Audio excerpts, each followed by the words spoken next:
If you want to pump your body and expand your mind, there's only one place to go. Mind Pump. Mind Pump with your hosts, Sal DiStefano, Adam Schafer, and Justin Andrews.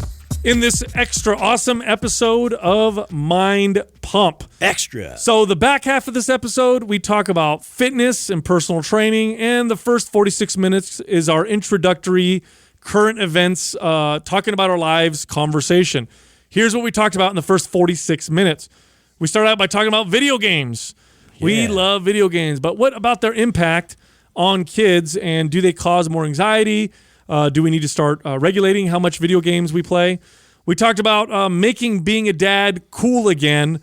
I think we need to start a trend where being a good dad means you're an awesome dude and everybody thinks you're super cool. Let's get more dads out there. Yeah. We talked about millionaire statistics. I know a lot of people listening think becoming a millionaire is almost impossible, very difficult. But you would be surprised at just how achievable it is. Just wait till you listen to the statistics that I read off in that part of this episode. Then I talked about cordyceps and stamina. Studies show that it improves stamina over placebo quite consistently. So if you want to improve your stamina and your endurance, if you want to be able to work out longer and harder, cordyceps may be something that will benefit you. Now, one of our best producers of the best quality cordyceps that we can find is Four Sigmatic. They are one of our sponsors. If you go to Four Sigmatic, that's FOURSIGMATIC.com/mindpump and use the code mindpump, you will get 15% off any of their products at checkout. Then we talked about the new Vuori fall collection. Now, Vuori is our favorite maker of athleisure wear. This is workout clothes that look good enough and feel good enough to wear all the time. They are also one of our sponsors. If you go to Vuori Clothing, that's VUORI clothing.com/mindpump, use the code that's on the page and that you'll pull up and you'll get 25% off any of their products. I have a feeling me and Adam are going to compete over that flannel. Yeah. Then we talked about Disneyland and Britney Spears. Apparently she showed up the day after I left. Damn it. Sorry, Britney, you just missed me. Oh, one more time. Then I talked about the show on Amazon Prime called The Boys. I love it. I'm on episode 4 right now. We talked about the new Bill and Ted coming out. That's Bill and Ted 3. Excellent. That's going to be awesome. Adam brought up the Mario Lopez controversy. We touched on that for a second. Briefly. And then we talked about the statistic that apparently polls show that 22% of millennials have no friends. Wow, that's sad. Maybe you need to stop being so annoying. Yeah, how about you get off your phone? Then we get to the fitness portion of this episode. First question, what are some of the best cues we have found to work for the majority of the clients that we trained? So cues are when you tell a person to like pull your shoulders down or pretend like there's a pencil between your shoulder blades when you're doing a row, stuff like that. Like, what are cues that you can use on your clients? And if you're not a trainer, these cues can help you train yourself. So we talk all about that. The next question, this person wants to know how we talk about convincing somebody to focus on performance and strength instead of just their looks, and why that's important. Why is it important to focus on performance over looks for some people? The next question, this person wants to know what our biggest developments are or that we saw in ourselves when we became fathers. Adam also chimes in. Now he's a dad, so he's experiencing what that's all about. So we have some good dad talk and raising kids talk in that part of this episode. Dad life. And the final question, this person wants to know what staying authentic means to all of us. It's becoming like a buzz term now on social media, authenticity. But what does that really mean? And what does it mean, more importantly? It looks good on a shirt. To us. Also, this month, all month long, this is the first time we've ever done this, MAPS Prime and MAPS Prime Pro, both programs, 50% off. Now, MAPS Prime is a program that teaches you how to individualize your priming session, also known as your warm-up. Now, why is this important? Well, a basic warm-up prevents injury, but a priming session sets your body up to activate the muscles you want to activate better and to move better. In other words, a good priming session will make your workout, whatever your workout is, I don't care what it is, it'll make it much more effective. And it's individualized. There's a test in there that you take for yourself, and it'll direct you with the right movements that you need to do for your own body. Now, MAPS Prime Pro, that's for correctional exercise. So if you suffer from pain, If you have issues with mobility, MAPS Prime Pro will focus on the joint in question, so it covers all the major joints, and you can do the movements in there and take the tests and figure out how to get better mobility and better movement. Now, if you're a personal trainer, both programs extremely, extremely valuable. These are things that you can use to help bring value to your client's training. Again, both programs 50% off. Here's how you get the discount. Go to mapsfitnessproducts.com and use the code PRIME50, PRIME50, no space, for the discount. Do it now because this promotion will not be back for a very long time. Also, I do want to mention one of my favorite podcasts, aside from Mind Pump, of course, is the Jordan Harbinger podcast. He's one of the best interviewers I've ever heard on this medium, and he's actually here with us right now. Jordan, recommend an episode to my audience. Like, what's the first episode they should listen to when they tune into your show? Yeah, so a lot of our stuff is instructional, but I also interview a lot of well-known personalities. And look, if you're not interested necessarily in hardcore science or dynamics or something like that, one that did really well recently was 196, and that was Moby. Moby, the iconic musician. And at first I was like, okay, Moby, what's this guy going to teach me? This guy has struggled a lot, man. He was a serious drug addict, alcoholic, and this is before, he got famous, and that only made it worse. And he was talking about chasing fame, what elements really make people happy, and how your success can actually make you really miserable. And look, I've got a lot of episodes that we've recommended before, from antibiotic-resistant strains of bacteria that could kill all of us to photographers that have gotten kidnapped in Syria. But Moby was a good personality profile of somebody who has been through the ringer and is now actually didn't need any of that. I think a lot of guys, like you and I probably included, were thinking oh, if I only had this, if I only had that. That's a guy who had all that and then was like, nope, that's not the good stuff that's making me happy. It was really interesting. And in today, in modern times, this is something that I think people need to hear. It's just because you have everything doesn't mean you're going to be happy. Yeah. Did he surprise you? Did you expect that at all? No, and also I thought, he must have a good ghostwriter because it's a really well-written book, his latest book. And I asked him, did you write this? And he said, yeah, his grandfather is Herman Melville, who wrote Moby Dick, and that's why his nickname is Moby. No! Yeah. That's weird. So he's like, I had to write my own book. I couldn't hire it out. How awkward would that be? And he's just a really smart guy. People think he's just a musician. He's actually really, really smart. I think he has a PhD in philosophy or something. Wow, that's very interesting. But your podcast is phenomenal. It's one of the only few podcasts that I listen to on a regular basis. For one, I like to hear how you interview people to make me better. But then the guests you have are just, I don't know how you get a hold of them or whatever, probably because you're so big. But they're phenomenal. Your episodes are great. So if you're going to listen to another podcast, you need to check out the Jordan Harbinger podcast. You can find it on all platforms, including iTunes and Spotify. Make sure you go check them out. I had the original Atari, what was it, Atari 2100 or whatever? What was it called? 1900? Yeah. Do you guys remember? Floppy disk? It came with 1600. No, I didn't have floppy disk. That was before that. Yeah, before that. It had 2600. 2600. Yeah, that's Thank what it you. was. It came with joysticks, right? So you had a joystick, which a lot of kids don't even know what the hell that is. It's literally a stick. It's joyful. And there was one button. So there's one button and a stick. Yeah. Now there's 85 buttons. I know. And then it also came with this little controller that had a button on the side and a rotating Ball. thing. Do you remember that? Yeah, it was for Pong and for it was for Pong and what was the other game that you would play that with? Pitfall, maybe? No, Pitfall, you use the joystick. Pong for sure, though. Yeah. But it wasn't a ball. It was like a rotating Centipede, maybe that game. No, it was a ball. No, it didn't have a ball at first. At first, it was just like a thing that you held like this. It was like a knob that you turned, and you just turned. Oh, you're right. Remember that? Yeah, no, you're right. It was like a knob. I remember that, dude. That was the shit. My favorite was Indiana Jones. It was Terrible. It's so funny because it's just stick figures. It was terrible. Back then. What was the one with the tanks?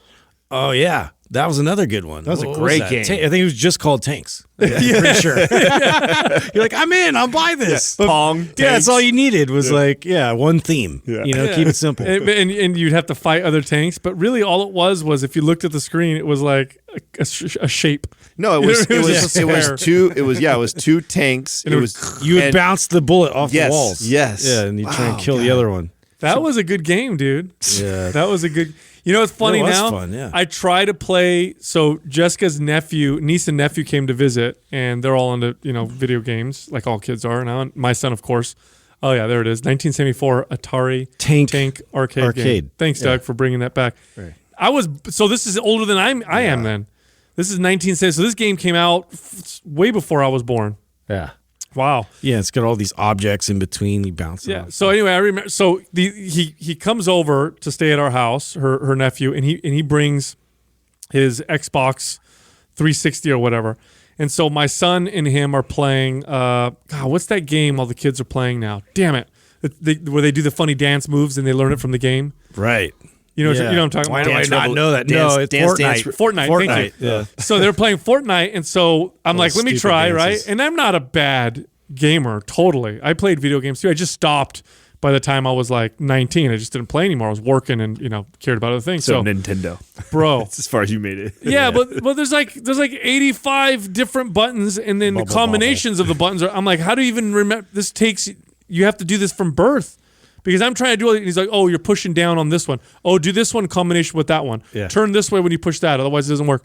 And I'm watching them play. I'm getting dizzy. Yeah. I'm getting dizzy from the screen. You gotta all over push the the place. Z button, dude. Yeah. I'm Where's like, the fucking Z button? Z, I had at most A and B. That was it. At most. Yeah. And then when shit got real complicated, you push A and B together. That was about it, bro. You smash everything at once. That That was like was- the move. You were the friend that Street we Fighter all move. got mad at you. Oh, you're such a button pusher. Yeah. Button masher. Yeah, you just Yeah. button push. Just smash. Oh no. I mean, I'm good at a couple games. Street Fighter. That one's one I'll Yeah, take. that's definitely a button smashing type of game. Yeah. Oh well, no. If you got to know the combos, dude. I see. You got to know. Well, I think I hold the record in the room here for the NBA game. I think Justin's got the off road. You Oh, I definitely got You didn't get off-road. Street Fighter. Yeah, I guess we gotta get Street Fighter. You got to get Yeah. Street Fighter for me. so you could win something. I'll Yeah, you pick. do need a win. You can pick my character. I'll beat you with Wow, Chun-Li? Dash Lom? I'll beat you with Dosh Long. No, you with wouldn't. Dawson. Is it? Dawson. Dawson. What'd you call I him? call him Dash Lom. That sounds like that's his porn name. Dash Long. Well, he shoots out his arms like go-go gadget. Who Stretches. knows? Everything stretches. They call me Dosh Long. Exactly. Dash Long is coming at you. What was that? Was that your arm? No. Lower. Oh my god, that's terrible. My eye. Anyway, dude, I can't. I tell you what, Adam, I love seeing you in the dad role, but it is.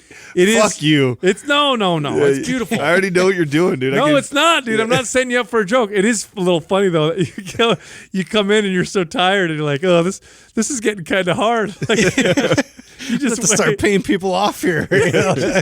You just like wait. the mafia. You Yeah. just wait, man. It's a tough gig. It is. Well, I what I'm having a hard time with right now is with the first couple weeks when I was just with her. Like I went all night long. I was up with her with the baby, and it was no big deal because I wasn't really coming in here. But now I'm back to coming into the studio more regularly and spending more time here, which is requiring me to get up earlier and be on time to work. And so, I think she just got used to that. She got used to all my help throughout the entire night. Where now I'm like looking at her like, "Hun, I can't get up at 2 and 4 and 6 with you with the baby because I got to get some sort of sleep before I go into work." Because she's still out of work. Yep. Yeah, she's still off of work. You have to. The way I look at it is, it's like when you run a company, you have your players, and everybody does their role, and that's how the company, is successful. And people help each other, but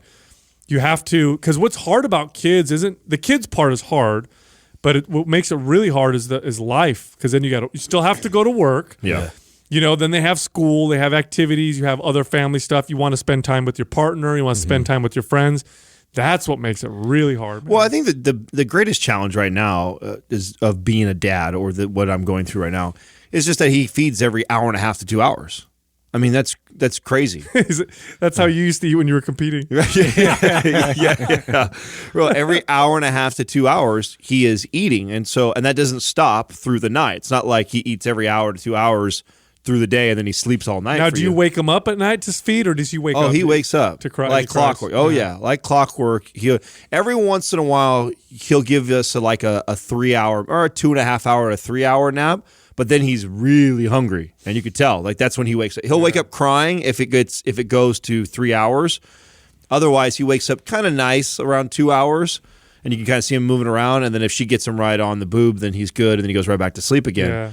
But man, that just the breaking the sleep up every 2 hours, that's the most challenging part for sure. It's really great to see you to see you in this role. I knew you would. I mean, we all knew you'd be a phenomenal father, and Katrina would be an amazing mom.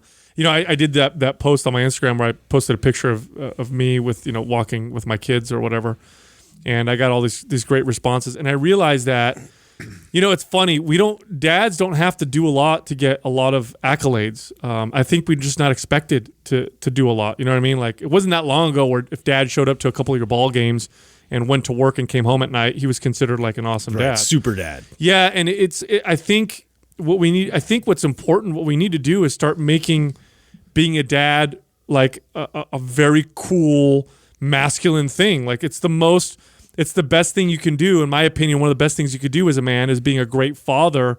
I think we need to have that societal pressure again because there's so many dads out there that just aren't even involved, man. It's crazy to me. Do you guys remember, I mean, I know it's been quite a while for both of you to go back all the way to like where I'm at right now. Do you remember things that like... It's vivid, don't worry. Okay. So do you guys remember things that like you really wanted to instill in your kids and like stuff that you started doing right away, like early on, like, okay, I want him to like this or be into this, or I want this to be like, do you remember stuff like that? Or did you guys do sports and Star Wars were my first two? Right. Like so that's what I mean. Yeah. So did you like make him sit down and watch? Like was it on? Yeah, it was like way too early. It was like they didn't even get it, right? Yeah, when he was like 2, like my first son, like we were just watching TV and I saw that Star Wars and like Courtney wasn't there. And so I was like, no, we're watching this. And it's like way, like they make cases for like violence or whatever. I'm like, dude, it's lasers. Like, come on. Like, it's not that big a deal. And then I remember getting a bunch of flack from like my mom and from Courtney for showing him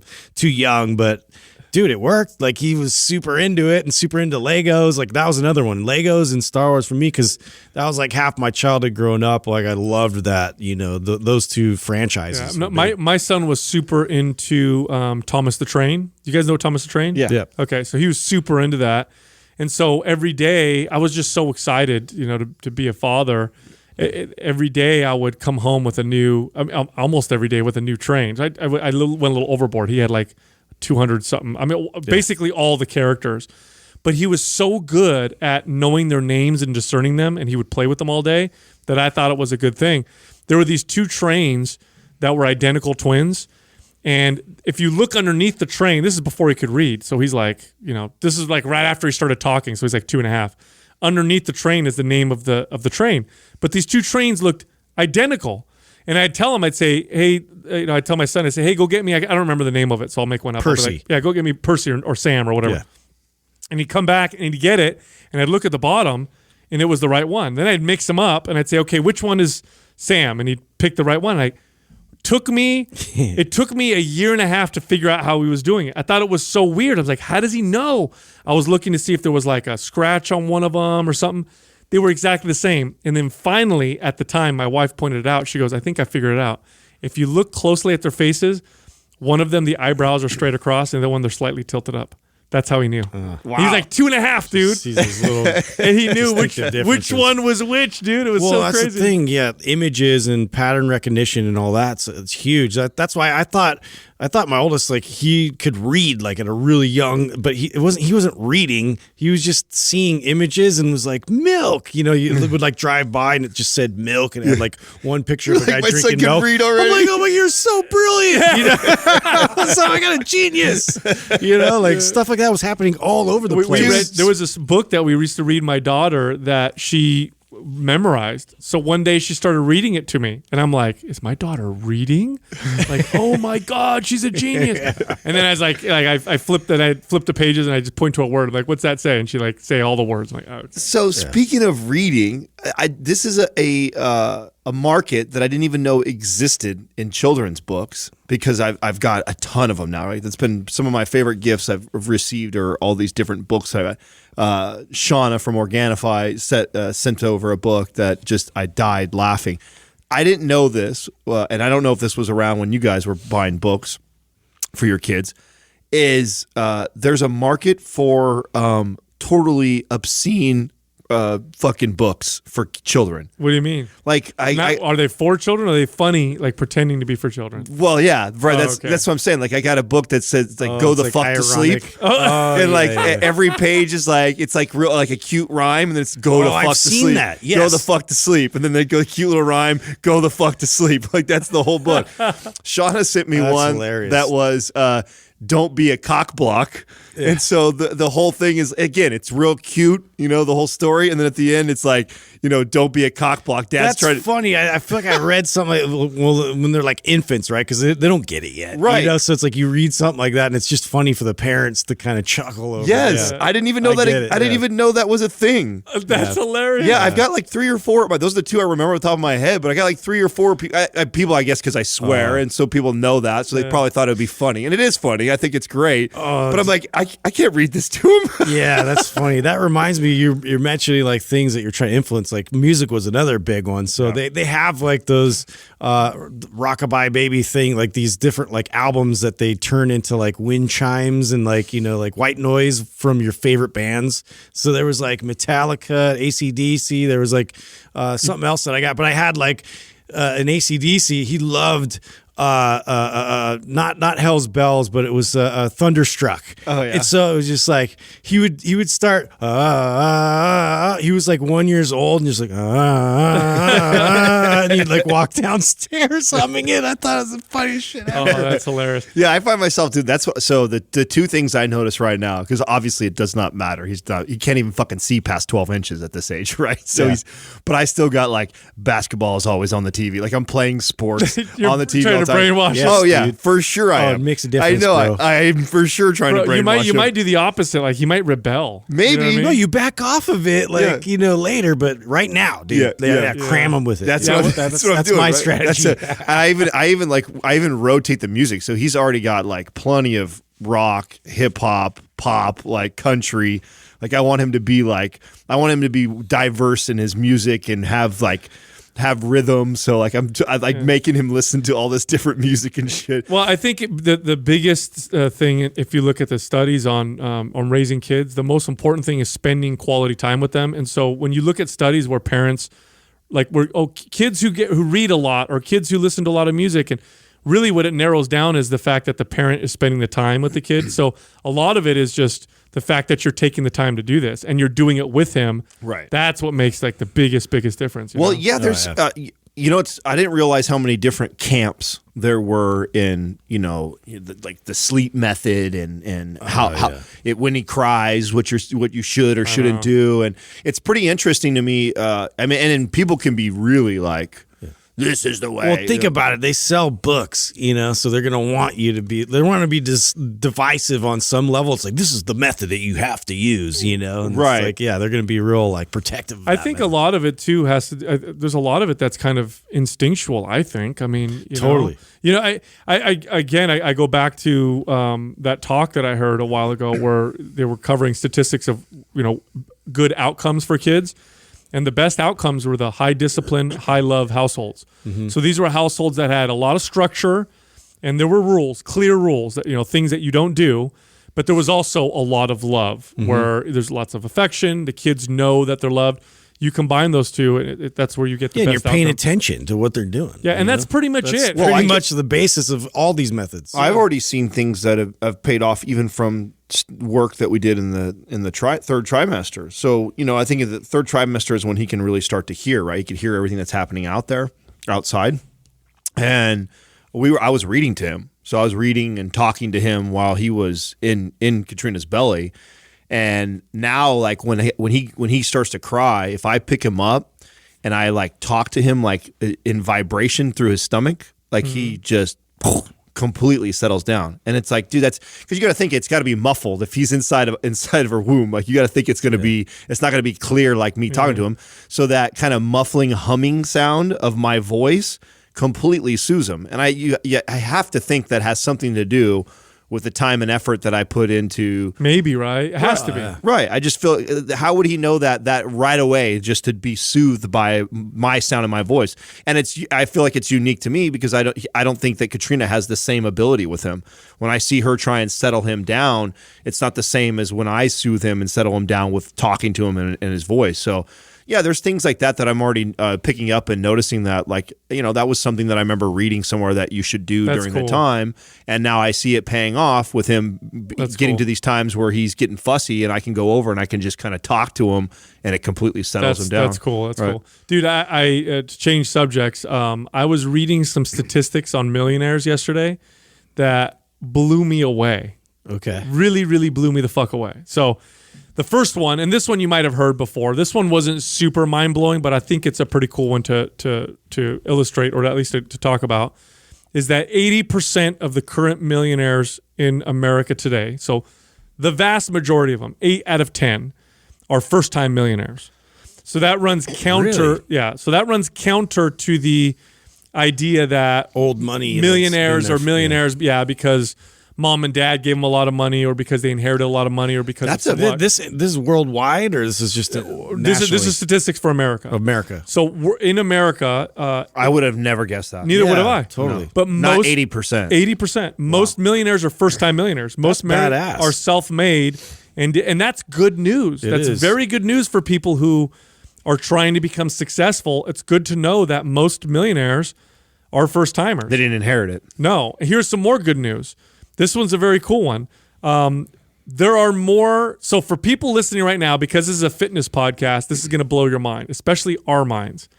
Did you know that there's more millionaires in America than there are people with a six-pack abs? That is a random fact. But hey, I've had a six-pack several times before. You know what? You know what I'm saying? I've never been a millionaire. Yeah, and when you do see it, I mean, there isn't a lot of people that like maintain that either. So so 9%, and this was an article. It's about 4 years old. 9% of the 118 million households in the U.S. are millionaires. So if you're the head of a household, your odds of being a millionaire are 1 in 10. The number of Americans with six-pack abs is estimated to be 1 out of every 25,000. Whoa! Yeah. Wow. So you are far more likely to be a millionaire than you are to be shredded. Wow. That's crazy. Well, now think about it this way. Yeah, that's more appealing to me anyway. So we were trainers in Silicon Valley, and at one point, towards the end, we all became well-known trainers. So a lot of our clients were millionaires. Most of my clients, if not all of them, were very successful at one point, and they were all struggling with trying to get lean and look fit or whatever, but they all became very successful. So it just goes to show you that kind of success, it's extremely achievable. I think we think it's more achievable. Well, it also highlights too that type of success also tends to have a lot of sacrifice in other places too. I used to always say this when even being as a personal trainer. You could always tell how deep my pockets were based off of my physique. Like when I was in, and this is not true anymore. This was early on in my career. This used to be true. I've since then hacked that, I feel. But early on, if I was in great shape, all of my energy was put around training and dieting. Living in the gym. Yeah, I was living the gym. That's all. And then when I was doing really well and very financially successful, a lot of my energy was put around making money. Now, it does sound a bit intuitive to say that, but I think that may be just your experience because statistically speaking, people who are successful money-wise, a greater percentage of them exercise on a more regular basis and eat better. So people who tend to be financially successful, and this is not true for everybody, there's a greater percentage of them that are actually lean and fit than people who are less successful. Yeah, but to your point about a six-pack, what it takes to get six-pack lean is a different level of discipline and sacrifice. Yeah. To eat healthy because if you're a millionaire, okay, and there are exceptions to the rules, so I know it's an overgeneralization, but for the most part, you're probably pretty smart.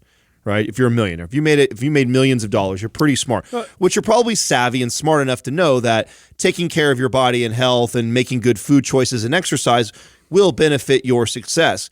But you're going to do the minimal amount to get the success that you care more about.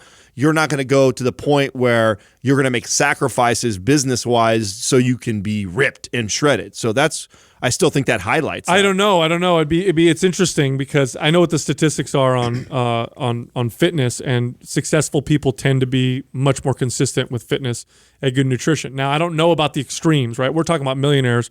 We're not talking about like the deep millionaires or billionaires. And we're also talking about six packs, which is the extreme, right? Yeah. Six pack would be extreme version of health. Yeah, that's single digit body fat. Right. So I think there's probably a lot of millionaires that rock a dad bod that have they're good health and shape. They exercise 2 to 3 times a week, and they make balance. They make good food choices and stuff like that. But they're grinding away at work because that's where a lot of their focus is. It's allocating your resources. I don't, it's funny. I think I think we'd be surprised because reading these statistics made me realize that a lot of times our perceptions are off of what actual reality is. Yeah. I would bet that, yes, for sure, you have the people who grind and work, 80 hours a week.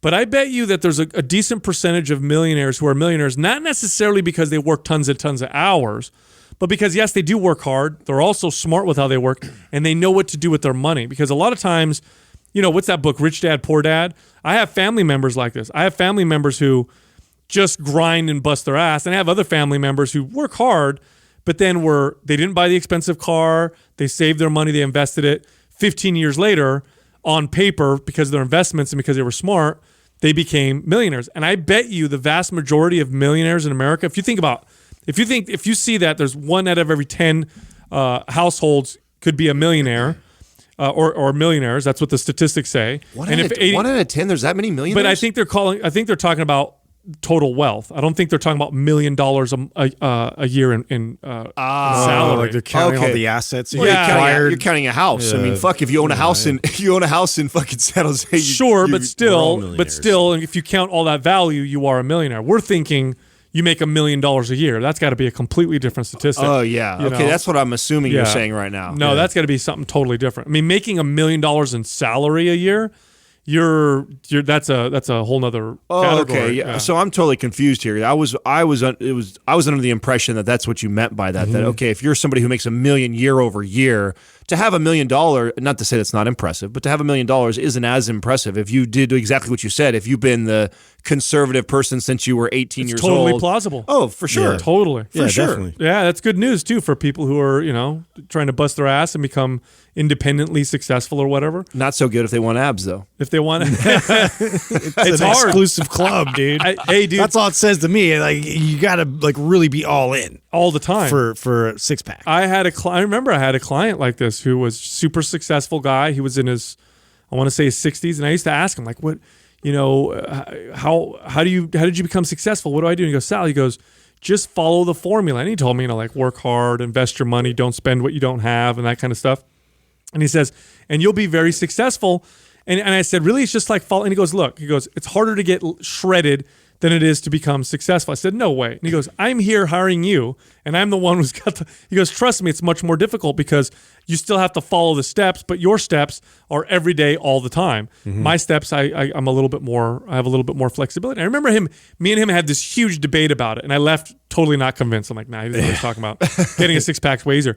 But now that I think about it and look at this, I'm like, I wonder if that's, imagine if you had dedicated as much time as you had put into building your physique and training and all that stuff into just simply, sure, I'm sure it would be. Of course, that's going to be fruitful. Yeah, totally, right? Yeah. Anyway, cool stuff. One other study that I wanted to bring up to you guys was a study on cordyceps that I read the other day. Now, you guys know what cordyceps are, right? Yeah. That's my favorite supplemental mushroom. My favorite source, of course, being our sponsor, Four Sigmatic. Well, anyway, I read this study on VO2 max, so stamina essentially, and which is what it's best for. So people who supplemented with cordyceps had an increase in their VO2 max by 7%, which was more than double the group that didn't take the cordyceps. Wow. After 3 weeks, it went up to 11%. So they found, and this is what I've always noticed with cordyceps, is if I supplement with cordyceps, where I get the most benefit is with my long kind of grueling workouts. I don't necessarily get more power from it. I get more stamina from it. And that's what the study showed. And in this particular study, we had 30 participants in there. It was like twice as effective in terms of. If it gets too effective, does that have the potential of being banned from like these Olympic games? Funny you say that. They actually looked at potentially banning cordyceps a while ago. When was the last Olympics? It was the one that was in China. Oh yeah, Yes, Beijing was it? Yeah, I don't remember what year it was. The Chinese athletes were talking about using cordyceps, and because they were performing so well, they were digging in to see if they should ban it. But that just goes to show you that it works. If it's something that's going to be banned, Increases your VO2 Almost max. everything's a performance enhancement. It's so hard to decide what's not. And You what can is. make that argument, right? yeah. No, you totally can. I have something for you Proper guys. training. You remember when Joe from Viore came here and we interviewed him? yeah, Yeah. It was a while back. Do you remember the jacket that he was wearing? yeah. Badass, right? Yeah, the one that's like kind of flannel-esque. Yes. And he said it wasn't out yet. Yes, and he please. said, remember when I Please was tell me. I was jock. Yes, they It's just out? Yes, dude. Viore just dropped their fall collection and it was in it. So I'm all over. What's that. it called? It's called the Atlas. I need it. Yeah, no, that's a dope jacket. Their whole fall Add to collection my flannel is game. sick, but I've been waiting for that. That was like probably 6 months ago. It's been a while since we had it. Oh, I right? wanted to take it and not let him leave with it. Yeah, we were like fighting over that. I remember. So I got Rachel on it right now. I'm trying to see if she. I had somebody actually walk up to me, recognize me, and he's like, "Oh, Mind Pump, whatever." He's like, "I got Viore on." He had like the shirt and the pants. Oh, the kid that was just sitting in here listening to our show, he was rocking the same pants you have. Same right now. exact. Yeah. Yeah. No. Everybody that gets them, it's like one of those. It's one of those brands because it's a relatively new brand. I mean, they've been around for a while now, but it's like one of those things that once you wear it, you fall in love with it. Oh, dude, I forgot to tell Yeah. you. I almost this close ran into your favorite crush of all time, celebrity crush of all time. what? Yeah. Britney Spears. So you guys know I was in Disneyland, right? Saturday. Yeah. Sunday, she was at fucking Disneyland Britney Spears with her kids. What? Yes. No way. It was all over the news. She was at Disneyland. Apparently, she was in the news because she's Britney Spears, but also because some of the pictures she took, she didn't look super great. Something looked a little off Stupid. about her. Yeah. But fuck, man, Tabloid. I just missed it. I'll take her with a shaved head, even, bro. A little bit of weight gain. Dude, how problem. how crazy would that be to run into Britney Spears at Yeah, fucking yeah. Disneyland? Yeah. You know what I'm saying? Yeah, you know she has that schoolgirl outfit somewhere. You know what I'm saying? How old is she now? Oh man, I don't know. We're close. We're close in age. We're She's must got be what? She's around- mid-30s, maybe. yeah, we're a little Yeah, older. late 30s. Because when we're older Is than she she young? is. Oh, really? Yeah, she's younger. She's younger by about 2 to 3 years, I would guess. So I'm guessing 34, 35. Adam knows all the information. yeah, he's got his I mean, her birthday's December 4th. I mean, Britnipedia. Is it really? look it up. See Her see birthday's December 4th. Are See you if, serious? see if man? I'm right. See if I'm Are you right. that silly? I don't know. Oh my Maybe. God. Maybe. Are you that silly Maybe. about it? I don't know. Maybe we'll see. I'm gonna look her up. Look it up. She's 37 years old. Oh, she's 37. December Oh. 2nd. Oh, see, it's close. See? Yeah. What's the name of her parents? I don't know. Wow, no, that's- I've never, That's you know, creepy as stalker. I openly talk about it as a kid, I had like a crush on her and stuff like that. But I definitely have never been. I'd never geek out on the celebrity thing. It just never. I know. It never really. I didn't understand it. I never followed like People Magazine and ETV and like all into like Yeah, it's way autograph overhyped. Yeah, it really is. And I don't know if I'm trying to remember like what gave me that attitude. If I had like a bad experience with somebody who was famous, but I don't think I did. Yeah. I think I just put it together really early on that people sometimes that we hold in this high regard that they're just fucking human, and in fact they have as many flaws or more flaws than I have. Dude, I had that with professional sports when I would go to games and stuff. And my brother and I, we get special access. We used to be friends with Jim Lefevre, who and his family, and we used to babysit his kids and stuff. And so he'd let us like sit where the players' wives sat, and like we'd go, in the dugout and stuff and meet the player. It was rad. Like it was like amazing. That was when the Bash Brothers were a thing and all that. And but it's just like, yeah, they're just dudes that talk shit, and like some of them are assholes, and it's a lot of them are. Yeah, Oh, so- especially with athletes, because athletes are there because they're fucking great at their sport. Yep, Like, they're not yep. there. they don't give a shit that you're there, Right, yeah, they're not like they're not about personality or being great socially. Like they're just fucking there because they play a sport. No, well, so- I'm the same way. The only time I ever, fanned out a little bit was the first time I met Arnold. But that's mainly because, so obviously growing up watching Arnold Schwarzenegger movies, wanting to build muscle, reading his books. Oh my God, most winningest Mr. Olympia. But then what really sold me was learning his success story. So then as I learned more about him, I learned, he came to this country, didn't speak the language well, became very independently wealthy before he became an actor, decided he wanted to become one of the highest paid actors of all time. Everybody tried to make him change his name because his name is crazy. You'll never make it because of your accent. Yet he does make it, becomes the highest paid actor. Oh, he defied all the odds. Never changes his name. Yeah. Then he says, I'm going to achieve one of the highest levels of political office I can, not being a citizen. And he does. He becomes a governor of California as a Republican, which is crazy. So that's why I geeked out on when I met him. I'm like, man, here's a guy that just basically embodies the American dream. He's an immigrant, independently successful, was a movie star, became the top politician or whatever, married a Kennedy. I was like, this guy, like... he does stuff. He literally does everything he says he's going to do. Yeah, that's super impressive. I think it also has something to do with like the way I grew up, not having a lot and having... like someone like that, they seem so far away from me that it didn't seem obtainable. It didn't seem like it would be anything I was interested in. So I actually I used to love meeting people that were fucking normal people, but were like uber successful. Yeah. Like if I just met some random dad of a friend of a family member or something like that I knew was like, he had a Ferrari or he had like I was so intrigued with that guy. That's why I like Batman. Yeah, right. Versus Superman. Fuck Superman. I'm just telling you, I wanna hear dude. this Like transition. it was achievable. Like he just, he bought all his shit. He learned some, crazy like Taekwondo in the mountains of somewhere. He came back, he beat the shit out of everybody. I'm sorry, it's far less believable that a normal guy will never get killed and doesn't use guns and fucks everyone up. He has body armor. He's got like special like Superman jets, and he's got a butler. You know what I'm what? saying? Like that's real. I have no idea how you I have lasers coming out of my eyes, and I read your thoughts. Get the fuck out of here. You just reminded me of. You guys have to watch this series on Amazon Prime called The Boys. Yeah. Fucking awesome. Have you seen? You saw? I saw like part of it first, but I loved it because it was like it made the heroes look like dicks. So basically, superheroes exist in this show, and they're they fight crime and stuff, but they're owned by this corporation, and they make lots of money. They're through merchandise and all that stuff, but they're like real celebrities in the sense that like, how do celebrities act when no one's looking? How do they party? What do they do?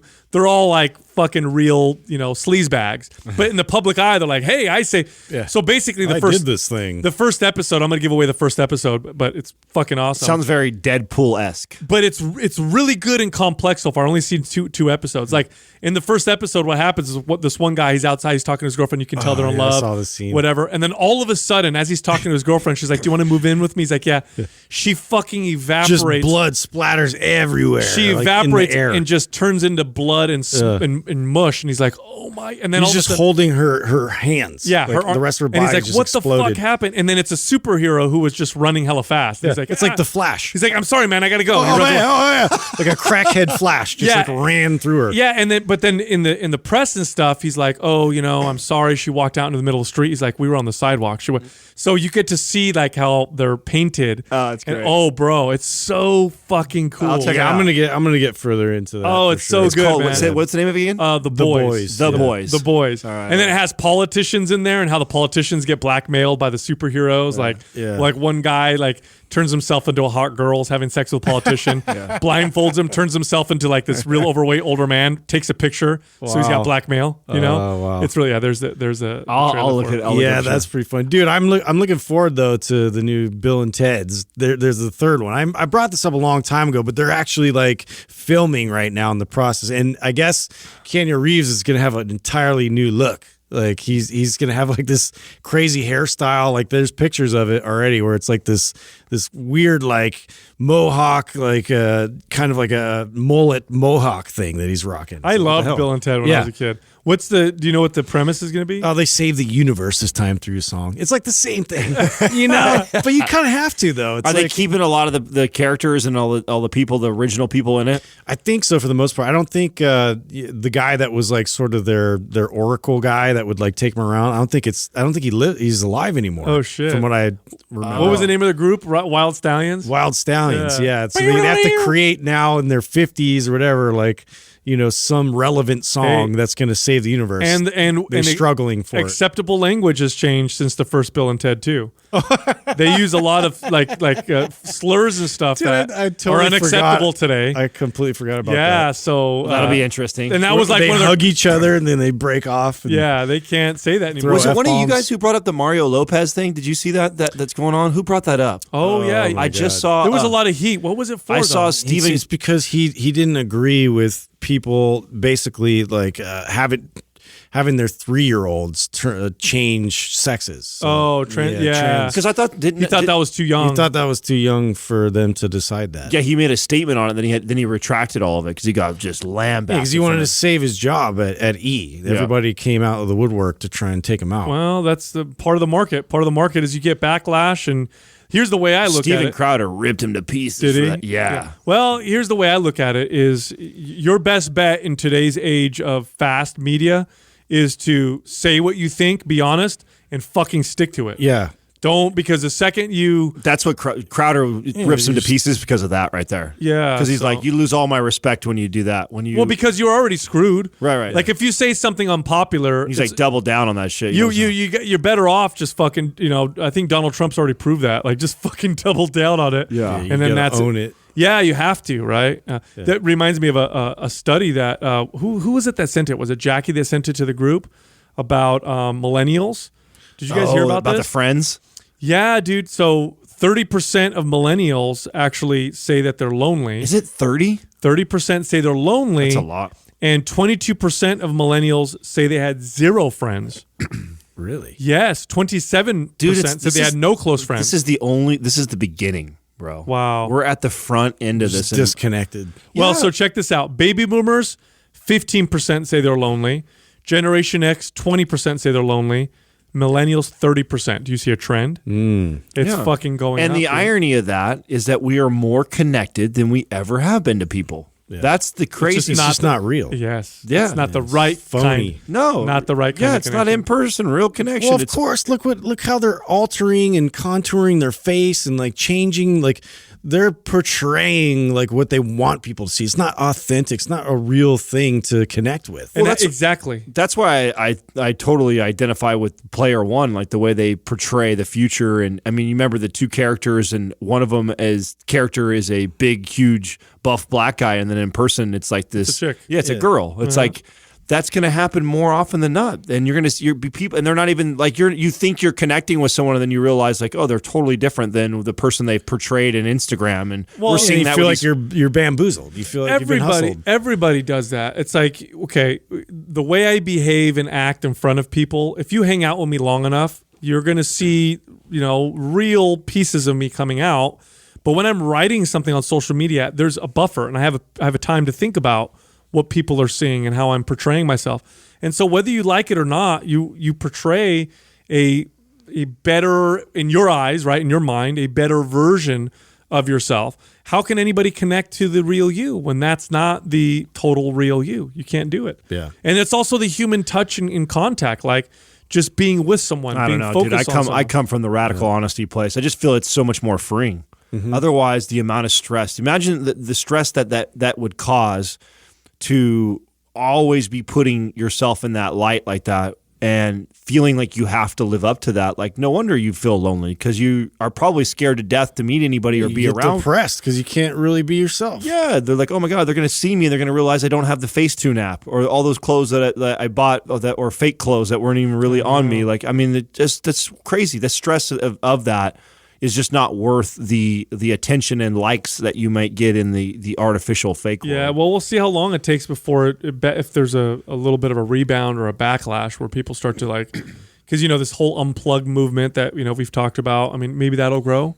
Yeah. Maybe people will start to say, "Hey, It will. The question I have is when, right? There's no doubt in my mind that we will see a rising of people that are promoting being unplugged and getting in and you already see little signs of it. Like I've seen like signs at like bars and restaurants that like don't have Wi-Fi, and they say like, Yeah, no Wi-Fi password. Talk to people, and so there's definitely some people that own their own business that are pushing back on it, that are doing things. And I think right now that might seem annoying if you're somebody who comes in and you wanted Wi-Fi in there, but in the future, I think more and more people will appreciate that because they'll see the need that, wow, we are so plugged in and connected all the time that there's some serious value in being unplugged and disconnected. It was like when I was at that a concert and they took everybody's phone, or you had to lock away your phone, and it was a completely different experience. It was really eye-opening as to where we've gone with these phones, and like having them at your hip constantly, and like having any moment where you felt like, well, I'm staring at the wall, or I could, like, you would feel that. You'd feel that with researching something. You justify it, like, I gotta text so-and-so. I gotta, like, you don't have to do anything. Don't you guys catch yourself? I mean, I catch myself all the time with behaviors like that I can't believe that I've already done to myself. And I think I'm really aware. Like, I'm very self-aware and understand, like, I think the addiction part of it. But I'll even catch myself, Katrina and I are getting ready to go walk the baby in the stroller, and it's just like natural for me always to grab my phone and put it in my pocket. Mm-hmm. But then what happens when we're on a walk and I get the phone vibrates or goes off, you're so compelled to look at what is it? Oh, it could be the guys from work, or then it takes you out of that moment you're having. Right. With Katrina and I are having a walk and having a deep conversation about our lives or what's going on, or she's conversing and I'm listening, and then also my phone goes off and now I'm reading and I mean, that's like terrible behaviors. And you have to think to yourself, like, man, if I consider myself a self-aware person, I know that this is happening. How many people are doing this, like, just subconsciously? They don't even understand. They don't even realize it. The worst part is starting conversations with people, creating connection and friendships is also, part of it's natural, but part of it's also a learned skill. You learn how to do this better and better. And you build confidence doing it because you practice it.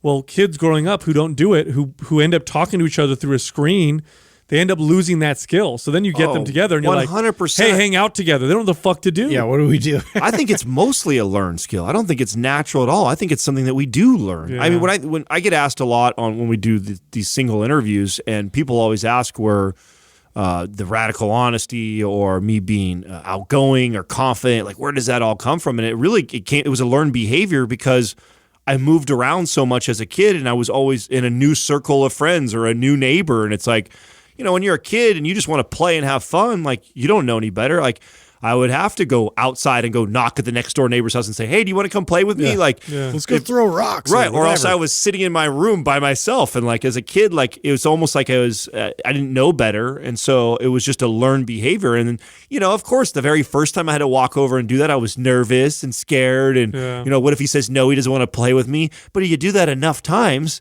and you get told no 1 out of every 10, you just don't give a fuck anymore. And then I've just learned to apply that as an adult today. It's no different, like the way I approach a business, the way I approach asking for things or doing things. It's like, what's the worst that's going to happen? They're going to say no, it doesn't work out, so what? I'm on to the next one. Yep, totally. Today's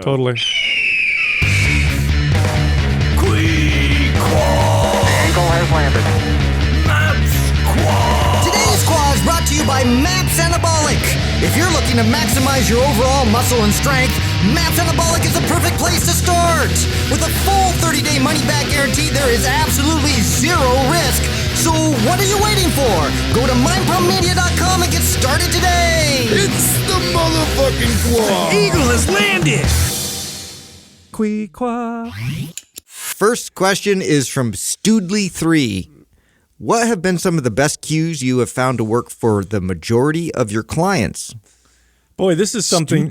This is something you learn just through experience, isn't it? Yeah, is how to cue your client to feel certain things, like when doing like a cable row, for example. One of the first cues I learned to say was to stick your chest out while you pull your shoulders back. But then I always still tell people to brace their core like they're getting ready to get poked in the stomach. Or pinch your finger. Yeah. And pinch your finger with your shoulder blade. Pull your chest to the bar and a lat pull down. Yes. Things like that. Yeah. And as a personal trainer, you know, cues are some of the most important things you learn, because these are not, you train the average person, they're typically not a super coordinated, at least physically speaking, and connected person. They haven't worked out for a while.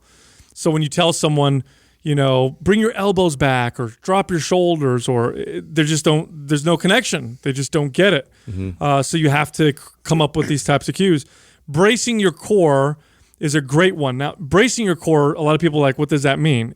When I say to people, pretend like I'm going to poke you in the stomach real hard with my finger, and then they instinctively they brace down. Yeah. Then it makes a lot of sense to them. So that's one of my favorite cues. I like this question because this was a conversation that I felt I constantly had when I was training trainers, right? Because I would get all these trainers with all these certifications and experience and knowledge, and we tend to do that, and I see this in the fitness industry too. We're getting this pissing contest on who's smarter and who can sound cooler when they explain some exercise, and it's like that's all for you. That's all for you wanting to sound really smart, and as far as it being effective for the client and them actually being able to apply it or feel it, which is really the desired outcome. If you're a trainer, your idea is to be able to take someone through an exercise, them to understand it, get it done, and get it done properly to where they feel it correctly and progress. But unfortunately, so many trainers get so caught up in trying to sound really cool when they're explaining it and sounding technical, so they know a lot and they try and impress their clients that way. And I would always have to explain to them, like, listen, most of these people that are hiring you don't know a lick about anything. They barely know their left foot from their right foot. You're so far ahead of them. You need to learn how to distill all this information. And we see that even like in his example of that on like our YouTube channel. Like some of the most viral videos that we've done are the ones that we have these crazy basic cues and tips. I mean, I think the number one is the getting the butt to wake up, right? Like, so, many people suffer from lower cross syndrome. And when you have lower cross syndrome, you tend to be hip flexor, quad dominant. So when you do exercises like squats and lunges and exercises that you would hope to feel it in your butt, you typically feel it a lot in your quads and your hip flexors. So, how do I get my client to feel it more in their butt? Well, teaching them like a floor bridge, which is a very fundamental, basic exercise, and getting them on the floor and then teaching them to press their back first, which what you're really teaching someone to press their low back is you're teaching them to take their pelvis and get it into a neutral position. Yeah, but imagine if you said tilt your pelvis. Yes, into a neutral position. Not gonna right? work. Right. Yeah. So that's an example of a great cue of get them on their back and say flatten your low back from the floor. Yeah. You say squish. Pretend you have a bug. That's between the arch and your back, and try and squish the bug. And that's the type of That's the type of things that I would tell clients that got them to perform the movement that I wanted to them, so they then could feel it. And then you tell them to lift their hips and squeeze their butt. And now what you're doing is you're just helping them connect to the glutes. Then you take them over to an exercise like a squat. Remember what I just made you feel? Like you want to feel that as you come up out of the squat, right? Yeah, So, like retracting, depressing your shoulder blades. Instead, just pull your shoulders back and place your hands like you're putting it in the back pockets of your jeans. It's like a very simple thing, but it gets communicated, almost instantaneously. Oh, I know what you're talking about. Yeah. Shoulder press, pull your head through the window. That was a great cue. Don't remember the very first place that I heard that. One of the most common things you see when training clients and teaching an overhead press. It's just natural when we press up, especially when most people have forward shoulder. It's very common that you press up, you arch the low back, and you look at the bar. Almost 90% of your clients will do that the first time. They're looking up the whole time. Yeah, they're looking up at the bar as they're pressing, and that's causing them to arch their low back. Teaching them to press and pull the head through the window, such a great cue. Such a great cue to get somebody to, have a more straight bar path and then to bring it up over them to where their joints are stacked and their muscles are supporting the weight versus their low back arching. So that was a big one. And sometimes even they have apps now, which I love. I love some of these new apps that you have where you can literally pull up anatomy. And so this actually helps with some clients where I'd pull up like the human figure and it would just be the muscles, and I would isolate the muscle we're going to work, and I'd say, okay, you see your chest here?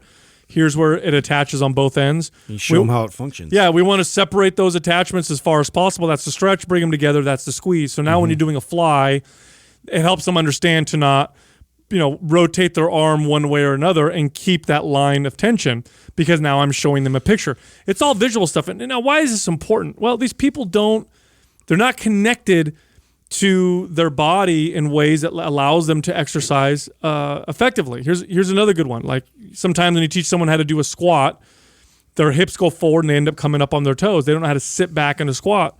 So one way I would help a client is I'd have them sit down on a bench, and I'd sit them down and I'd put their legs in the right position and have them reach forward with their arms, and I'd tell them to stand up.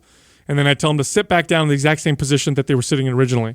And because they have the cue of the bench under their butt and they remember how they were sitting, they start to then move into a much better squat position. Another one is a lunge. You think a lunge is easy to teach, but sometimes, and it is easier to teach than a squat, but sometimes it can be very difficult.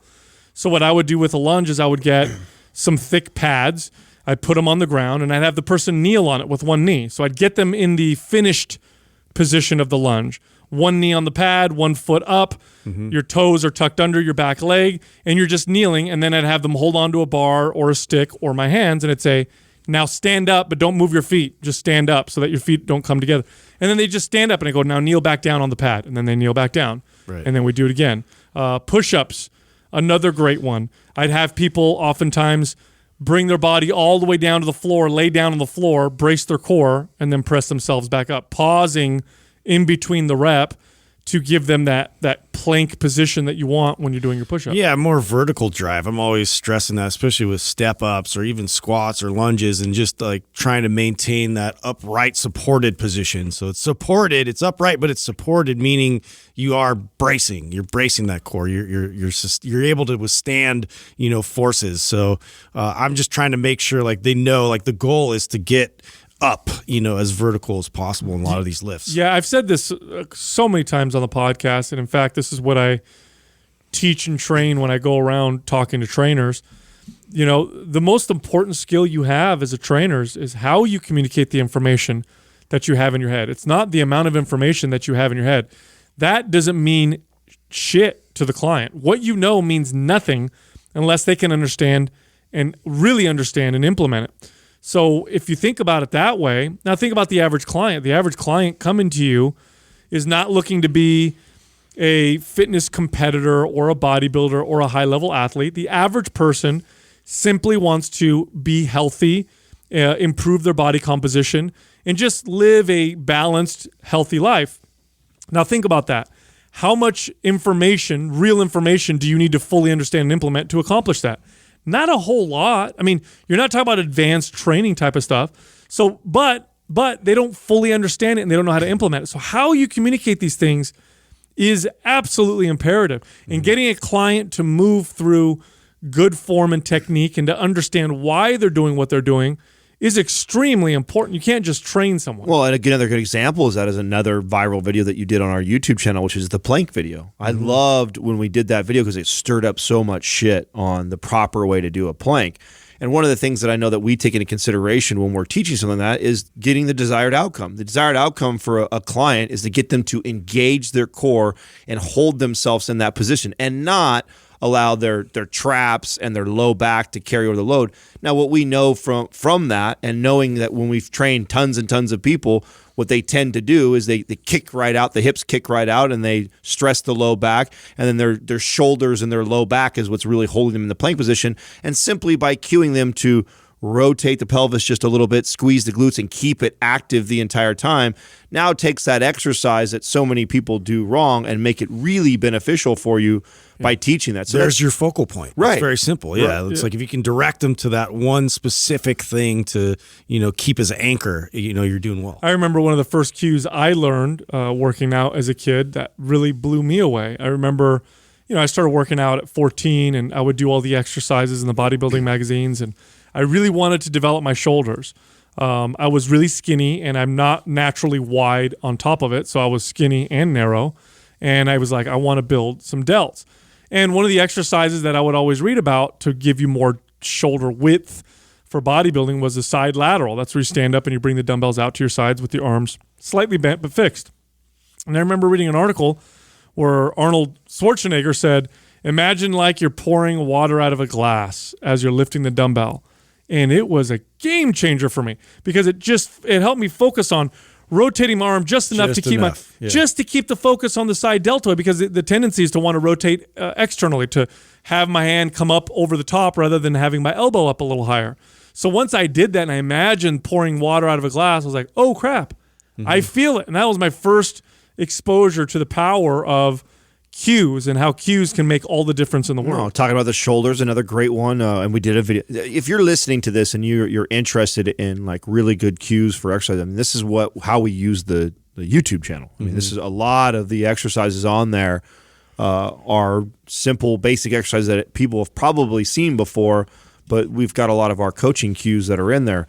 A game changer for me in line with the shoulders was the rear fly.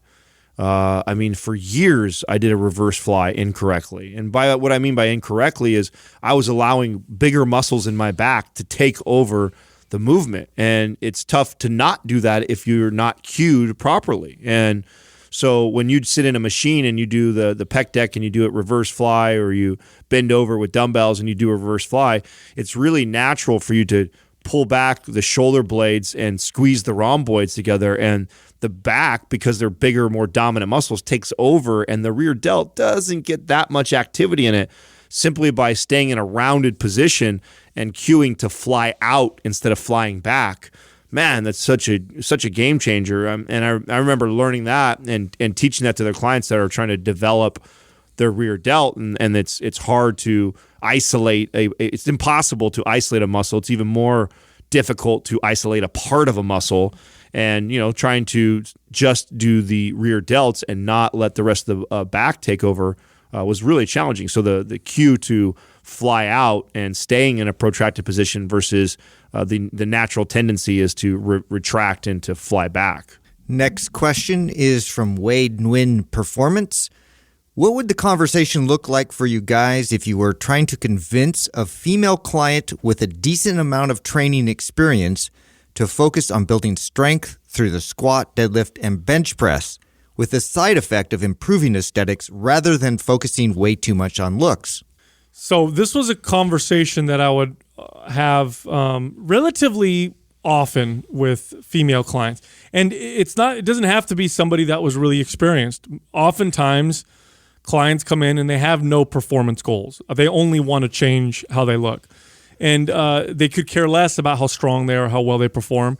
This tends to be generally more true among women than men, but this is also very true for men. I mean, a lot of guys would come in, and I would get excited when a guy would come in and say, I want to hire you so I could bench press more or squat more. I'd be that's rare. Yeah. Super rare. It was usually, I just want to change how I look. I really don't care about anything else.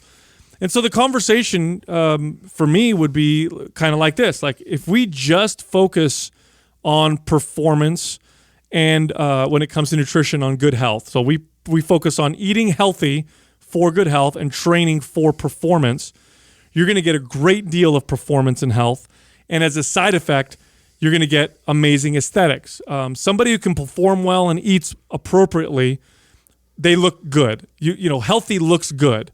Now, on the flip side, if all we focus on is looks, if everything is geared towards looks and we don't pay any attention towards performance and health, you may get some improvements in the way you look, but you'll lose performance, your health will start to decline, and over time, you'll actually have none of them. You'll have no improvement in looks, because if you're not healthy, you don't look good. If you don't perform well, that you can only last so long with poor performance before your appearance starts to reflect it as well. And so you lose all of it. So really, the strategy of approaching performance and health as the priorities is a better gamble. It's just you're going to get more of what you want if you do it that way. Now, that doesn't mean it's easy, right? A lot of people might hear that, and then their motivation is to do that because they still want to look good. So they're like, okay, well, I'm going to do that because I still want to look good. And so then sometimes my conversations would revolve around not weighing yourself. Let's only focus on how strong we are. Let's look at the weight that you're lifting. My conversations would revolve around their performance. Hey, look, last week you did this many reps. This week you did this many reps. You could only squat down to parallel. Now you're going all the way down. Looks like your mobility improved. Look at your time in your sprints. Looks like you're running a faster, 40-yard dash or whatever.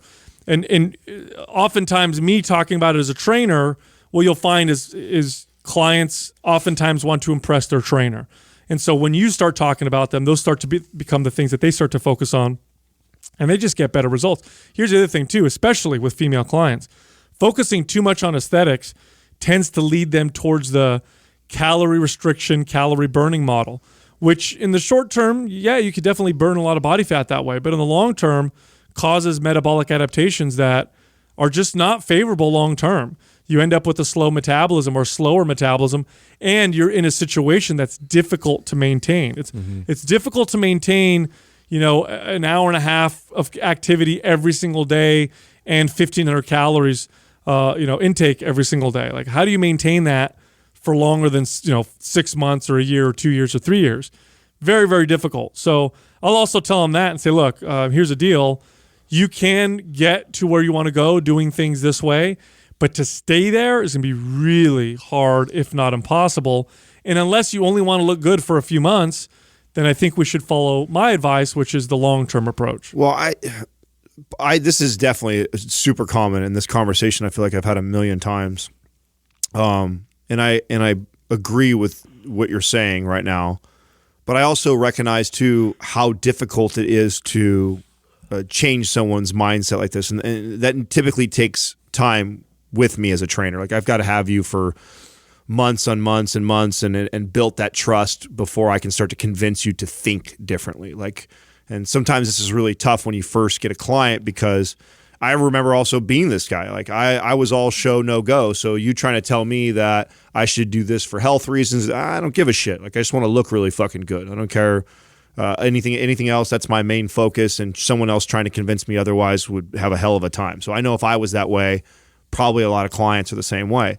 So instead of me trying to convince them so much on like changing what they should be focused on, let's focus on what they want to focus on, but neglecting those movements or not doing more of those would be silly. And the analogy that I always like to use for this would be like, giving somebody an example of an artist who sculpts. And if you've ever seen somebody who, sculpts out of wood or ice or clay or anything, they have all these chisels. And when they first start, they start with a big, massive, block of wood. And, the first thing, if you've seen some of the ones that do it from like a big old tree trunk, you start with a chainsaw first. I mean, it's a chainsaw that is chipping away at the biggest chunks to get down. And then they move to a finer tool, and then a finer tool, and a finer tool. And I would explain to this client that the squat, the deadlift, the bench press, this is your biggest tool towards sculpting the physique that you want. And you wanting to neglect or not focus on getting better at these exercises and doing all the other stuff, we are using all the fine little tools, and you're trying to chisel away. And to Sal's point, like he said, sure, you could do that. It's not that we can't do it, but why would you do that? It's going to take you much longer to build the physique that you're ultimately looking for by not focusing on the exercises that are going to get you there the fastest. And so instead of me trying to change their mindset right away on probably what's better for them and healthier and a relationship where Sal is going, fine, let's focus on all aesthetics, and it's all about training for that. I'm all good for that. But to not want to improve the movements that are going to get you towards your goal faster would be ridiculous. And so let's put a lot of our energy and focus on getting great at these movements, because they're going to give you the greatest bang for your buck to starting to sculpt the physique that you want. Yeah, what's cool about this question too is, have you guys ever had a client that wasn't excited about getting stronger when they actually get stronger? Right. It's never happened to me. Every client I've ever had, even if they could care less initially about strength, when they saw that they were lifting 10, 15 pounds more, or they were able to, do more push-ups or a pull-up, every single one of them got excited. Yeah. Now this person is saying a female client. The women tend to get more excited than the men do. Strength is extremely empowering. We do a lot of traveling right now with Mind Pump, and one thing that I notice is how many people struggle to get their damn suitcase into the upper compartment in the plane.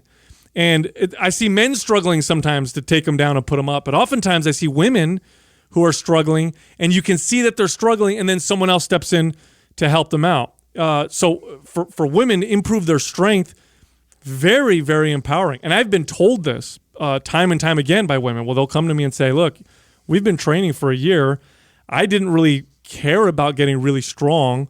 You're the one that kept talking about it. And they're like, I opened jars easy. I could, put things, Throwing bags of concrete in the back of my car. yeah, dog food, and it's like I just feel more solid in my body. I like being strong. I don't know anybody who doesn't like being strong. Yeah, I think for the most part, I try and reinforce that. Like, and when you have that opportunity and kind of a compromise, like what Adam's talking about, even if you don't sell them on the idea and you pitch that in the beginning and you have this grand vision of like what's sustainable, what's going to be, more difficult to sustain, and what is your life, what do you want it to look like, going through this process? Like, is this amount of calories, is that something that sounds appealing to you for a long period of time, or is this something that it's a short window that we have that we're really focused on getting this desired look in a quick and short amount of time? But once you draw that out and you kind of like compare the two, and so I like to compare the two options and kind of show what the end result looks like and what state your metabolism is in at that point, or like if we're focused on strength, now what we can do with the body that's cool, and we can reveal all this this muscle that you've built through this process. But even if you don't sell that in the beginning through the workouts, I love reinforcing, oh wow, like how much easier did that last lift feel for you? And you try and like pump them up with the strength gains that they're accomplishing, these extra reps, and how much like easier like life is in general when you're stronger. My favorite is, and I know you guys have had this happen 100 times or more also, is I would love it when a female client in particular, who through this process is listening to me. I've earned their trust. You can tell though that they're still like, but I still want to lose, 10 pounds on the scale. And I'm like, listen, it'll happen. Let's just get stronger. Let's develop your metabolism. Let's whatever. And then they'll come to me and be like, I ran into some friends I haven't seen in 6 months, and every single one of them asked me how much weight I've lost, even though the scale says I haven't lost any weight. All of them thought I lost 15 pounds. Yeah. And I'm like, yeah, you look different. You look different because your body is different. You're stronger. You're more fit. The scale doesn't tell you everything. I used to love hearing that, like where they come back and they're the same weight, but everybody thinks that they lost weight, because then it starts to click for them. And then it's easy. From that point on, they start to believe it more and more because it's getting reinforced from from the friends and their spouse. Mm-hmm. Next question is from K1000RR. Justin and Sal, what are the biggest developments you saw as a person when you became a dad? Did you feel Adam was missing some of the characteristics you've developed as a parent? Adam, after Maximus's birth. Can't wait to hear this, you motherfuckers. Throw us under the bus. Adam, after Maximus's birth, did you notice any immediate changes in yourself? Oh, I love this question. Wow. I love it. So, what characteristics did you guys think I was missing? First off, I'll say this. You know what? I'll tell empathy. No. I'll say this right now. I don't think you're missing. I never thought you were missing any characteristics at all. I was gonna say, fuck you guys, because you were telling me the whole time I should be a dad. I'd be an amazing dad. Yeah, no, I don't think you fucking lied to me. Yeah. Your potential. We thought you had a lot of potential. You weren't ready. No. Here's the deal. Here's what I noticed for myself that changed a lot. It was my perception of life, value of things, meaning. Boy, did that change. Like, I think before I had kids, it was a lot about me. Now, I'm not going to lie, it was still a lot about me after I had my kids, and that process took time to change in me. But it was all about me, and it was about seeking things that made me feel happy. What I realized after having kids was there's a difference between being excited and happy and having purpose. Mm-hmm. And purpose is more valuable. And what I mean by that is, there's a study I like to bring up on the podcast, and I used to bring this up to Adam before he had kids, when he was kind of thinking about it still. And I would say, look, when they do polls and they ask people without kids and they ask people with kids how happy they are throughout the year, people without kids report less stress, less anxiety, and more happiness. And so if we leave it at that, everybody's like, well, why would we ever have kids? Well, because the following question, do you have purpose and meaning in your life, far higher with people who have children. Now, here's the reality of life. Whether you have kids or not, it's going to be fucking hard. Mm-hmm. It's just going to be hard. Life sucks at some point for everybody, regardless of your money or regardless of your situations. You're going to have some challenges. If you don't have purpose and meaning, boy, is that going to be unbearable. if you have that purpose and meaning with your children, like I know if I have a terrible accident tomorrow and something happened to me and I'm paralyzed, or maybe I can't speak anymore on the podcast, it'd be very, very difficult. But my children, knowing I have that purpose, will drive me. If I didn't have them, I don't know if I'd even make it, survive something like that. So that was the biggest thing that really changed. It was also a mirror. Nothing reflects your own shit to you like your kids, man. Yeah, I think that was the biggest lesson for me was, it's true. You do sort of get outside of like your own agendas and it upends all of your ideas about like, I need this to feel good. I need this to be happy. I need this to happen in this specific sequence for me to feel like I've accomplished something, or like it sort of just throws a wrench in that whole thing, and you realize what really matters. But at the same time, it's a complete reflection on your own insecurities, your own things that either you love about yourself or you know like you're trying to work on improving upon yourself, and you see it play out with your kids, and it's an education that's unlike anything else. It really does challenge you on a deeper level, it's something that's like you have to experience it to even understand. Yeah.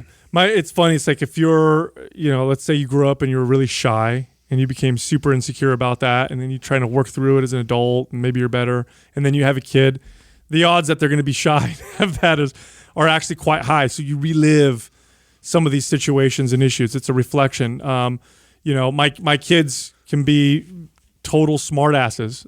When I was a kid, one of the biggest reasons I would get in trouble was I was a smartass and I would talk back to everybody. I always had to have the final word, right? And those people who know me and listen to the show know that that's probably, that's quite true. Well, I have a fucking son that's exactly like that.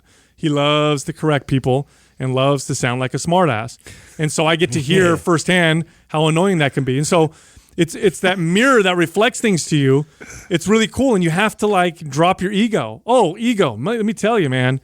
You have to humble yourself. Your kids will humble the shit out of you. Well, the other thing, so getting upset about things, that completely changed. You got to learn to be cool and roll with the punches. Like, it's not, like, you realize, like, getting upset doesn't contribute towards, the desired outcome for some of these things. Some of these things, it is good to be, upset and maintain these boundaries, but you start to figure that out even more with having kids. Like, what are the true things to really take that type of energy towards? Yeah, as far as Adam's characteristic, that's a weird question because I don't know. I think that's his own. Yeah, kids just they'll bring the worst or the best out in you. I for 100% believed, and I'm right, that Adam and Katrina will both make amazing parents. I thought. Here's what I thought. I thought he's gonna have a kid and he's gonna realize all the challenges that come with having a kid that you can only realize when you have a child. There is no way to understand it until you have one. I don't mean like, you're going to see how hard it is. That's not what I mean at all. It's just something that people with children who are involved, parents, understand. Like, how many times have you heard this statement, Adam? You'll know when you have kids. Yeah. Like, and that's fucking annoying to hear. It is annoying. But you start to learn it when you have one. You go, oh yeah, like, here's something that I learned. I learned the full capacity of love. Yeah. I loved my parents. I loved my brothers and my sisters and my friends with all my heart. But then you have this child, and your capacity for love, it just grows, and it doesn't stop growing. The older they get, the more it grows, and you're like, where does this stop? It's crazy. I do feel there's an advantage for people that are a bit more self-aware and are already working on their own insecurities, issues, things that they know their tendencies going in and what they can embetter and pass along, because it is the great equalizer, because that's just going to come at you even harder otherwise if you're not already currently working on those things. This question is kind of funny to me, and especially the characteristics ones, and assuming that I would be lacking in a bunch of characteristics to be a parent or a father. And what it makes me think of is, Sal, you've talked about this on the show before, that sometimes somebody who is an atheist can get criticized by someone who believes in religion, and a lot of times somebody who's atheist understands religion as well or better than a lot of people understand their own religion. I feel the same way about fatherhood. I think that because I didn't have a father, I thought about being a father probably more than most people ever have. And that's part of what made me wait until I was this age, because to Justin's point, self-awareness has been a major, major focus on myself. I had to fix all the things in myself and become a better version of me before I would ever consider raising the ultimate child of mine. And so I think that I've done a lot of work to become an incredible father my entire life. Although you would hear me talk and say things like, I might not have kids, or I don't want a kid right now. And that isn't like, oh, I don't want to be a father. It's that I know there's so much more work to be done on myself before I ever wanted to become a father, because it's something that would probably keep me up at night most of my life. So I think that that's an area that I would probably be underestimated on what I would bring to the table as far as being a father. It's something that I've always thought about, and I took very seriously the day we got pregnant, and I've probably read more books on it than the average person. I've put in all kinds of practices around my own behaviors and things that I've noticed that maybe are a little bit different. That I wasn't expecting. I have a whole new level of motivation that is in me, and I know the guys kind of said that, like your drive financially and stuff like that. I'm already a very driven person and ambitious, but I do find this even more purpose to be the best version of myself. So if that means that if you're a natural provider, having a kid is going to make you right. I mean, because now you got someone rocket fuel, yeah. Right. So I feel that, and it's funny because it's not that I feel that because, oh my God, I need to make sure I have money, I need to have things for him, because I'm already in a place where that's not going to be a problem for him. It's actually that I just want to be the best version. I want to be the best version of myself as an example for him. Like one of the best ways I'm going to teach my son to be a provider for his family and be ambitious and go after goals is to crush mine in front of him. Let him see that behavior in me. And so I've found this renewed motivation. Like even my training right now, I'm the most consistent with my training and diet that I've been in a really long time, with less time, with less sleep, with less everything. But I'm more motivated than I've been. I haven't felt this motivated since I was competing to really put that much effort. And it's really, it's not a selfish thing. It's a selfless thing. It's this, I want my son to see his dad and be like so proud. Like, man, I got my dad. He's this old. He's fitter than half the dads that are out there. Like he runs this business. He's got all this. So I think about that stuff all the time. And I didn't see that happening. So I noticed that about myself. And then the other funny one that I think that makes me chuckle every time it happens is I'm definitely more emotional, for sure, 100%. That one's a bit. I remember that. Yep. I was watching something. The best. I was watching something stupid last night and like started to cry over it. I was like, "What the fuck is this?" This was. I was so embarrared about it. Opens your heart, bro. Having a kid. Though, are you finding that because I could see you love your son and it's great. It's wonderful to see. Do you find yourself just? It keeps growing, and you're like, it can't keep getting any stronger. Is it really going to get stronger? And it just keeps growing. Yeah, it does. I think that's the motivation that propels all the other stuff going on. Is the love gets deeper, the wanting to be a better person and a better version of myself gets stronger and stronger every day that he's on this earth, and so. Yeah, man. Those are the major things that I think I've noticed that have changed. Can I make some predictions on the air? Yeah, go ahead. This is what I want, because he's only a month old, so there's a lot there's a lot that starts to develop and change as he grows, and as you have more kids, if you have more kids, and as your relationship develops with him and all that stuff, and as you solidify, who you are as a dad and all that stuff. I bet you'll start to get more interested in something that you usually have no interest in, which is world affairs and politics. I bet you're going to get more interested in than that. That happened to me. Yeah, because you start to think about all the shit that affects, for his example, future and stuff. Education, school. What are they talking about? What's going on? Bigger things. Oh, yeah. You start to give a shit. You're like, what the fuck? I care about what's going on.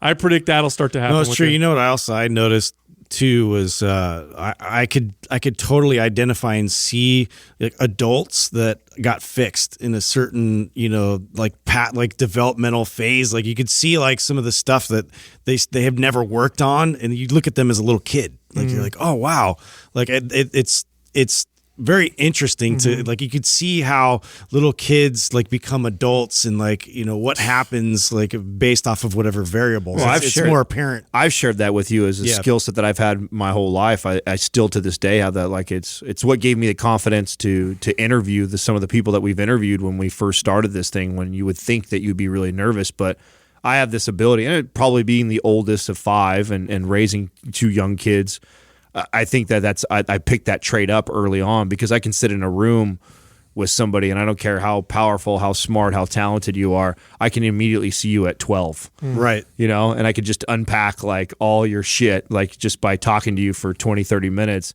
And it all of a sudden puts me on this level playing field. Oh, you're fucking human. You just have learned to excel really well in this area. Super successful, but also you're still here. Right. You still got all this other stuff going on. So how about this one, Justin? Have you had this happen yet? This happens, I'm sure, to every parent, but this is such a hard thing to deal with is when your kid has a challenge with like friends or someone says something mean to them or something, and they just have to deal with it. But you see them hurting and you're like, it kills you inside because the best thing is to have them work it out, right? And not to intervene at all. Yeah, my daughter, this was like a year ago or so. I pick her up from school and she just was kind of quiet.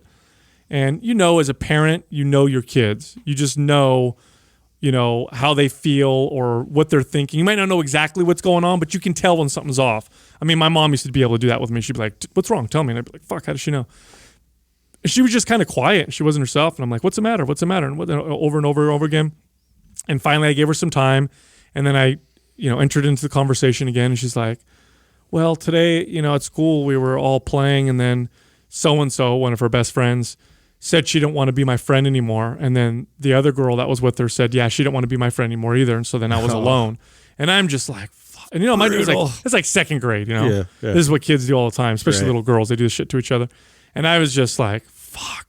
Like, give me their names. I want their addresses. I'm going to talk to their parents. No, but all joking aside, you just feel it, because, as an adult, it's silly. Like, you're not going to give a shit. It's second grade. Not a big deal. Don't worry about it. But you remember being a kid. Oh, yeah. You feel the same feelings with them. Yeah. And you're like, it's gnarly. I remember once when my son, he was like maybe 6 or 7. So he was real little and we had his big birthday party or whatever. And all the kids went outside and they were playing some game where they had to jump over something. And he couldn't do it. And he came inside and he didn't want to play outside anymore. He was so upset. I'm like, what's the matter, buddy? And he goes, I'm not good at some of those things and I'm not going to do them anymore. And he was real sad. And I'm like, oh, fuck. Like, so I had this, it hurts, but then it's a good opportunity to have a great conversation. And so I sat down with him. I said, look, I'm going to tell you something right now. There's always going to be someone better than you at something else. But one thing you can always do is work harder than everybody else. So you can either choose to go outside and keep practicing and being the best, or be okay with the fact that you're not, and that's okay. It's not that big of a deal. You could practice the things that you enjoy doing. It's just having these great conversations, but man, as a parent, you become vulnerable. Yes. You start to become all vulnerable, over bro. again. All over again. You have everything figured out, and then that's a great way to put it. Yeah, all of a sudden you're just like, you're not invincible, bro. Just opened you up again for the onslaught. Yeah, like your kid gets sick the first time, you're gonna be like, what the fuck? Oh no, he's puking. It's It was like pandemonium. Yeah, but anyway, the emotional thing, bro, that's a fucking big one. Yeah, that was pretty funny. I mean, we did that live event the day after he was born, and you cried. I cried at a question. I'm like, I've talked about that many times before. Right. For some reason, it got me. And I've caught myself. I mean, literally, I was trying to remember what the hell I was watching last night, but I definitely know it was not something I should have been emotional over. It was like two was it buddies. Taco Bell commercial? No, it was like a total it was a guy show. It wasn't even like a romantic or one of those shows. It was just but I'm trying. What was I watching? I was watching something. What did I just tell you guys that came out that I watched? Oh, it was Rocket Man. I watched Rocket. Oh, yeah. I was watching Rocket Man. That's a great movie. And it was the relationship, the bond that he had built with his best friend who wrote all the songs with him. Oh, yeah. And when he was expressing his love for him, even though he's not attracted to him or anything like that, but when he was sharing his love. They're just good friends. Yeah, and I was like, oh, God. I'm like, what the fuck? Best friends. Yeah, so I do notice that. I've got a softer spot in me that I didn't think. Well, your boy is Teddy ble- bear with claws. That's Yeah. how I like to look at it. and your boy's blessed. He's blessed to have you as a father. So Next question is from Honestly Haley. What does stay authentic mean to each of you? ooh. Stay authentic comes from one of our core values, which is radical honesty. That's what it means to me, at least. I think that to be authentic, you have to be radically honest with yourself first. And I think that we live in a time right now where fake is more fake than it's ever been. Like, I think that we put our best foot forward on Instagram. We Photoshop. We use apps to change our face, and we're the pendulum is swinging so far that direction that I think the message of staying authentic is going to be really, really important. I think that we all kind of saw that early on when we first got in, and that was a lot of the motivation of the unedited version of Mind Pump. We weren't very talented, and we were very raw at the beginning, and I like to think that we're much better today than we were then. But what we cared more about being better or being a great show or having millions of listeners, we cared more about being authentic and being ourselves and true to have who a we are. value system and stick with it. Right. If you want to simplify it, on that level, like I know this is already going to be one of those words that's going to get polluted because you see movements out there where like some of these like How to make mastermind yourself- people, they're trying to teach you how to be more authentic, and so you sell yourself better by downplaying your production value or like wearing certain types of like clothing or how you're talking direct to camera instead of like this scripted kind of feel to it. And it's just there's always going to be that. There's always going to be tricks and hacks and all this bullshit out there that I'm confident that people can see true authenticity. They can see that because it just exudes. It's not something that looks calculated or, in the body language. It's very much, to me, very apparent. I could spot it out a mile away. And it's kind of a hard thing to teach that to somebody. You just have to own it. You have to be who you are. And I don't know, whatever it takes for you to find that, like that's the work you got to do. That's it. That's just it right there. Authenticity is another word for self-confidence, but being comfortable in your own skin. But in order to do that, you have to know who you are, and that's the problem. Mm-hmm. So I think the people on Instagram who post the butt pictures and they Photoshop themselves, and the people who act a particular way, and we think that they're fake or whatever. I think they're being authentic to what their values are. Their values are, I want everybody to think I'm a particular way. I want everybody to like me. I want popularity. I want popularity. That's what they value. And that's the problem. You have to first kind of know who you are. And if your values are going to come through. Now, if your values are, like for me, like for example, shoes. Let's talk about shoes for a second. I value comfortable shoes. I like them to be comfortable. So when I wear shoes, the first thing that I consider is, are they comfortable? And we haven't swayed you at all. And when you look at me, sometimes you'll tell, oh wow, look what Sal's wearing. He must only care about the comfort of his shoes. But that's me being comfortable with who I am. You see what I'm saying? Yeah. I'm just comfortable. I love it, dude. I'm just comfortable in my own skin. Now, here's the irony of it all. People love it. Yeah. So if you just want people to like you, well, first off, wouldn't it be great if the people that liked you for being yourself? That would be awesome. I'd rather not somebody you're pretending to be. Right. That's actually quite stressful and terrible. Oh, I think this is why this message is so important and why we trademarked it, because of that simple fact is that I think we live in this era now where it's hard to find authenticity, and more people are faking it till you make it. And I think it's causing all kinds of stress and anxiety, and is becoming an epidemic. And I think we're going to see more and more of it. And this message is going to reign true. Now, how many people are are going to be out there saying it but still aren't doing it. Probably still a lot, but at the end of the day, I think this is the goal. I remember years ago teaching one of my my sales guys how to do a presentation. He was going to do a big sales presentation to a bunch of the salespeople in the company. So there were going to be about 100 people there, and although he was a confident individual, he felt nervous. He was really nervous that he was going to talk to about 100 people and do this big presentation. And so one of the most impactful things I told him was, tell them you're nervous. Right. When you get up on stage, if you feel nervous, tell them all that you're nervous. And he did, and it worked. He got up there. It relieves the pressure. He of wasn't everybody. hiding it. He got up there and he's like, look, I'm really nervous right now. Please bear with me. And it made him feel a lot better. And everybody in the audience appreciated that he was being honest with them and telling them the truth. When you acknowledge it, it relinquishes the power of it, right? It does. And when you're comfortable with yourself and you have your value system, you're okay with being not liked. You're okay with going against the grain. You know what I'm saying? Like, if I'm in a room full of people and they're all giving an opinion that I completely disagree with, I'm comfortable enough in my skin to give them my opinion if they ask me. That doesn't mean I necessarily come out and say it because I'm going to be rude or whatever. But if someone asks me, hey, what do you think about this? Well, I'll be honest with you. I have a difference of opinion. Here's what I think.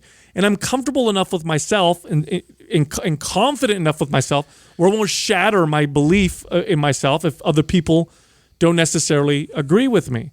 And so authenticity is literally, you have to know who you are, be comfortable in your own skin. It's the opposite of groupthink. Yeah, and then it comes out. You can't be more authentic. You have to be comfortable in your own skin, and then the authenticity comes out. It's like trying to meditate hard.